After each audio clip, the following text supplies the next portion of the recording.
नेते गेले त्यावेळी मातोश्रीकडून किंवा उरलेल्या सगळ्या नेत्यांकडून हीच प्रतिक्रिया दिली जाते की ते काही मोठे नेते नाहीत किंवा ते काही इतकं त्यामुळे पक्षाला फरक पडणार नाही किंवा त्यांच्या जाण्यामुळे काही वेगळं काही होणार नाही। पण या सगळ्याचा परिणाम आपल्याला विधानसभा निवडणुकीत दिसून आलेला होता। जितके आमदार गेले तितके सगळे तर निवडून आलेच, पण त्याच्या व्यतिरिक्त आणखी 20 आमदार देखील निवडून आले होते।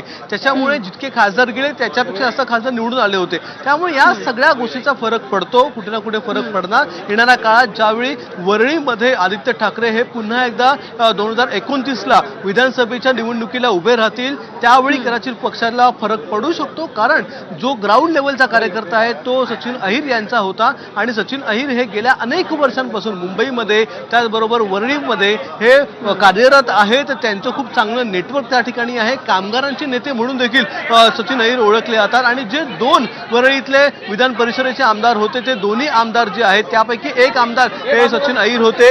आणि आपण पाहताय अनेक वेगवेगळे आमदार जे आहेत ते या ठिकाणी प्रतिक्रिया देत आहेत, कारण की अनेकांना अजून माहिती देखील नाहीये। अनेक जे आमदार विधानसभेमध्ये येतात, विधान भवनामध्ये येतात, त्यांना माहिती देखील नाहीये की अशा प्रकारे खूप मोठा धक्का हा ठाकरेंच्या शिवसेनेला बसलेला आहे। कारण की सचिन अहिर जातील असं कोणाला वाटलं नव्हतं, पण ही सूत्रांची माहिती मिळते त्यानुसार ज्यावेळी संजय पाटील हे शिवसेनेमध्ये गेले, ते खासदार म्हणून शिवसेनेमध्ये गेले, त्याचवेळी सचिन अहिर यांना देखील ऑफर होती। त्याचवेळी त्यांनी देखील प्रवेश करावा असं शिंदेच्या शिवसेनेतल्या लोकांना वाटत होतं, नेत्यांना वाटत होतं। पण जोपर्यंत ही मोठी जबाबदारी मिळत नाही तोपर्यंत पक्ष प्रवेश जो आहे तो केला जाऊ शकत नाही किंवा मी करणार नाही अशी अट ही सचिन अहिर यांची होती। आणि शेवटी हे खूप मोठं पद हे सचिन अहिर यांना मिळालेलं आहे।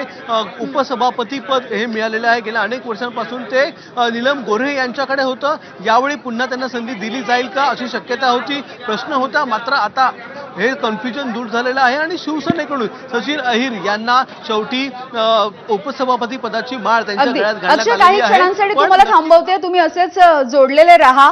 ठाकरेंच्या शिवसेनेचे खासदार अरविंद सावंतजी आपल्या सोबत आहेत। अरविंदजी, गेले काही दिवस आपण बघतोय की जे बंडखोर खासदार आहेत त्यांच्या मतदारसंघामध्ये तुम्ही देखील उद्धव ठाकरेंच्या सोबत सभांसाठी फिरताय। असं असताना पुन्हा एकदा मुंबई जो